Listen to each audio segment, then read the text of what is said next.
Hi guys, welcome back aboard good old not Athena. We've been here in Charleston, South Carolina for about 2 weeks now, helping Ava's sister Nina and her husband Julian with their catamaran. Long story short, if you direct your attention to the starboard hull, you may notice that there is a keel missing. That keel is sitting right here.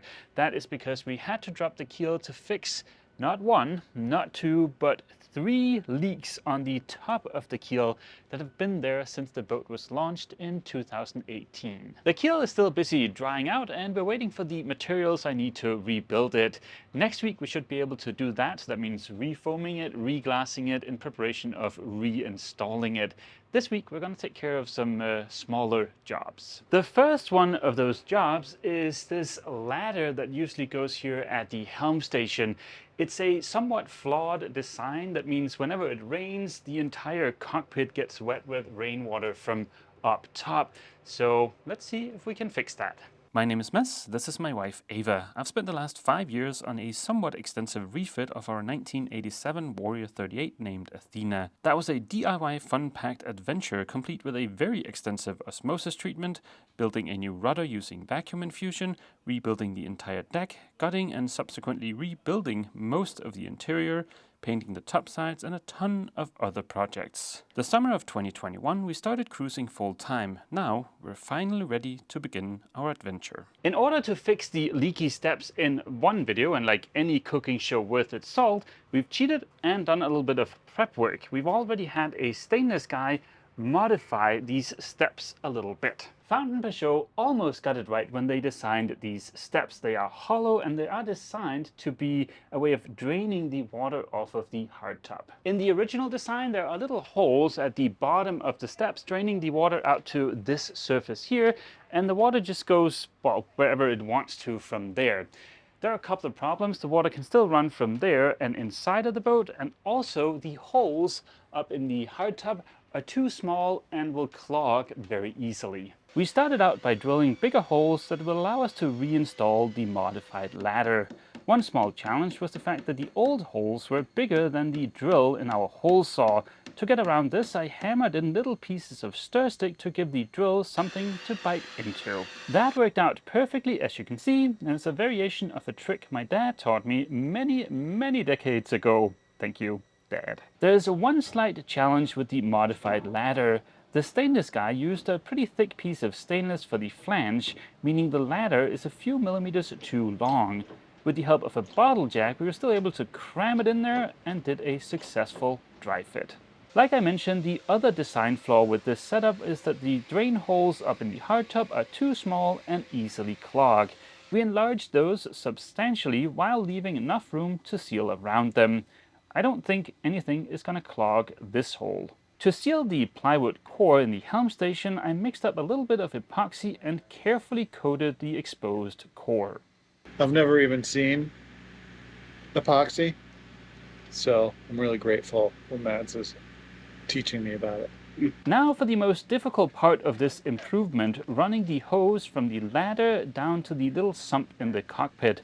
Both Julian and I tried wedging ourselves into the tiny lacerette, but in the end we had to call in the big guns. Enter stage left my lovely and foldable wife. Ava is delightfully petite, a quality that really shines aboard sailboats. She got herself folded into the locker with plenty of room to spare and wrangled the 2 hoses behind the fridge. I drilled a couple of holes for the 2 plastic through-hole fittings that will allow water to drain into this sump, which is well above the waterline and drains directly overboard. After much hose wrangling, we were finally able to install the 2 through-holes and got the hoses connected before finally letting Ava out of her own personal little sweat lodge.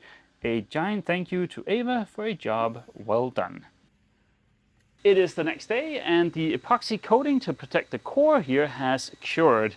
Unfortunately, I did mess up a little bit yesterday and forgot to drill and fill the holes for actually through bolting the ladder. In the original design of this ladder, there was an opening here allowing you access to the 2 bolts that were holding the ladder in place and also for water to get out of. We had the stainless guy weld on these square bits here with a couple of holes in them for through bolting them. So yeah, we need 4 holes for through bolting the ladder. The 2 flanges have holes in the middle with stainless 1-inch tubing welded onto them so that any water that comes from the hardtop will flow down in through the inside of the ladder, down through here into the hose that's going to be attached to this.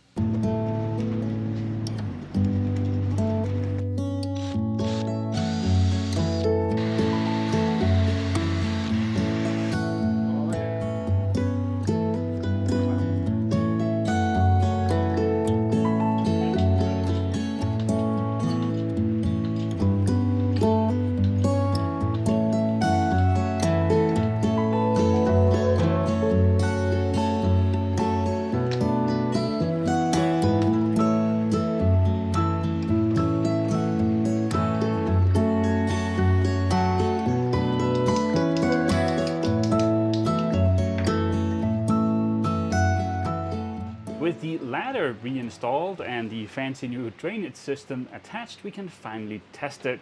But before I do that, maybe I should mention that normally the whole helm station area is covered in a bunch of canvas, so water won't get in there when it's raining. That's why this fix makes a lot of sense. Here's a cup of simulated rainwater, and we just pour that up here. Ta-da! Water draining. From that little sump, the water goes directly overboard out through this little thing up here. Really, what Fountaine Pajot should have done from the factory is make a solution kind of similar to this, so you don't end up with a bunch of water covering all of the cockpit. But yeah, let me just also mention that this is not a brainchild of Julian and myself. This is a solution Julian found in one of the owners' forums. So there's a lot of people doing something similar to this to avoid having that wet cockpit. Ava's waiting for you guys right outside of the yard to take you on a little adventure while I get set up for the second project in this video, which is going to be bending some acrylic to make a custom breaker cover. In last week's video, I showed you around the Charleston Historical Navy Yard because that's where the boat yard that Mads has been working in is located, which is right behind me here. But luckily, what I'm going to show you this week is not very far. It's literally whoosh, across the parking lot. This is where the Hunley submarine is kept. And for those of you like myself who didn't know, the Hunley was the first ever successful combat submarine. And she actually dates back to the Civil War and has an incredible story. To tell the Hunley story, we have to go back to 1861 to the start of the US Civil War between the Union in the North and the Confederacy in the South. President Abraham Lincoln issued a blockade by the Union on all southern ports to keep them isolated from foreign markets. The blockade was actually really successful. It covered over 3,500 miles of coastline and 12 major ports, and it was literally starving the South of supplies. And eventually the South was like, oh boy, we really got to do something about this blockade. Jump to Louisiana to these 3 engineers, Watson, McClintock, and Hunley, and they got together and were like, listen, we're getting our butts kicked by the Union. We need to do something about this blockade. And you know, everybody's trying to go above the water. That's lame. Why don't we go under the water? And thus, that began the adventure of their first underwater boat. There were actually 2 not so successful submarines prior to the Hunley. In 1862, they built the Pioneer, which was actually hand cranked for propulsion by the crew. The Confederates actually eventually destroyed it when the Union was coming to overtake New Orleans, so they couldn't get their hands on the plans. Next, they built the American Diver in 1863, and she did actually attempt to attack the blockade, but was unsuccessful. Eventually, a storm did sink her, but you still might be able to find pieces of her hull along the Alabama coastline. After all the information they gained from the first 2 submarines, in the summer of 1863, the Hunley finally came to life. And after many trials and errors, and unfortunately the loss of quite a few crew members' lives, the Hunley was ready for battle. This is a replica of the Hunley, and it's not as long as it was, but it is as wide, and there would have been 8 guys sitting side by side, cranking this handle for propulsion. I'm sure it was sweaty and miserable. These tiny portholes, and I'm guessing they didn't have a fancy Domestic air conditioning to keep them cool. In February 1864, the Hunley crept below the ocean surface to make its fateful attack on the USS Housatonic. Below the surface, the Hunley crew detonated their torpedo, and the explosion blew a hole in the ship, sinking it and successfully breaking the blockade by the Union. After the attack, the Hunley slipped away from the sinking ship.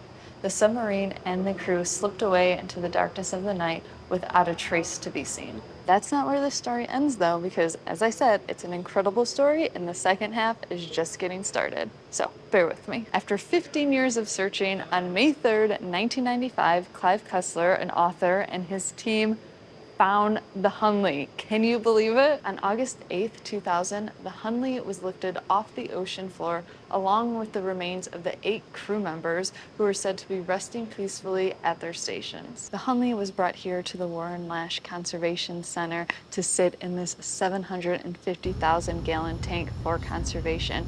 And scientists continue to learn so much from the Hunley and other artifacts found inside, including a military button, an old stopwatch, and a diamond ring. Here's the keels they conserved from the submarine. I wonder if the Fountaine Pajot keels will last over a century. In 2004, the crew were given a proper burial here in Charleston after being lost at sea for over a century.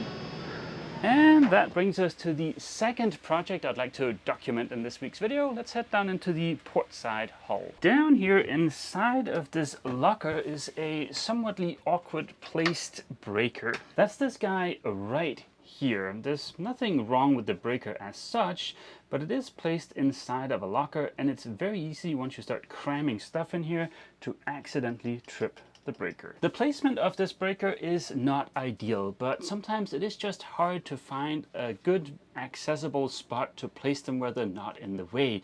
I know about Athena, the breaker for the electric winch up in the cockpit is inside of a locker, which is just like this one, a little bit annoying, but yeah, like I said, sometimes they're hard to place somewhere where they're out of the way yet accessible. We've discussed some different options for covering up this breaker so you don't accidentally trip it. We could put it inside of a box like this or a small electronics project box, but that would mean to get to the breaker, you'd have to undo some screws, which that's a little bit annoying. A couple of days ago, I had an idea that I think will work really well, and it's something I think I also want to do aboard Athena, but we'll let Nina and Julian's boat be the guinea pig. I remember seeing people bend acrylic or plexiglass relatively easily with a heat gun, and I figured if we could make a little shield for the breaker where you can still poke your finger up under to get access to the little button, that would be pretty much the ideal solution. Unfortunately, they were out of acrylic in hot pink, so I think we just got the boring clear version. That would have been a great practical joke. Let's see if we can just score the surface of this and have it snap somewhat cleanly. Here goes nothing. This first one, I think we'll just have it be a little bit of a prototype.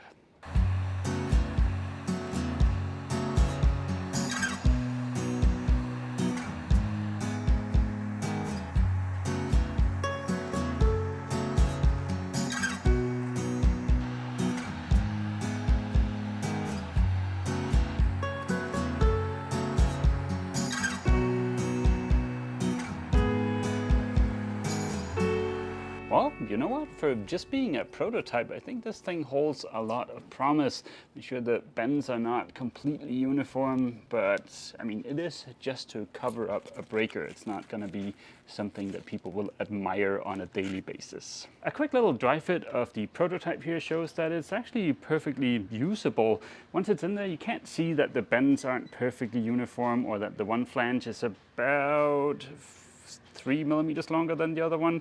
Yeah, I don't think any of that matters. Once it's in place, there's plenty of room to get your finger in behind there to reset the breaker, and yeah, let's just use this. Or that is to say, if I can drill a couple of holes in that guy so we can actually mount it without shattering it, we can use it, but fingers crossed. For some reason, I thought this stuff was going to be a lot harder to work with, just in terms of shattering and whatnots. But yeah, it's super easy, and I can easily see myself using more bent acrylic aboard Athena in the future. I'll stuff this sheet in my bag for when we fly back to Trinidad, and then we can get Athena's breaker covered up in a similar fashion.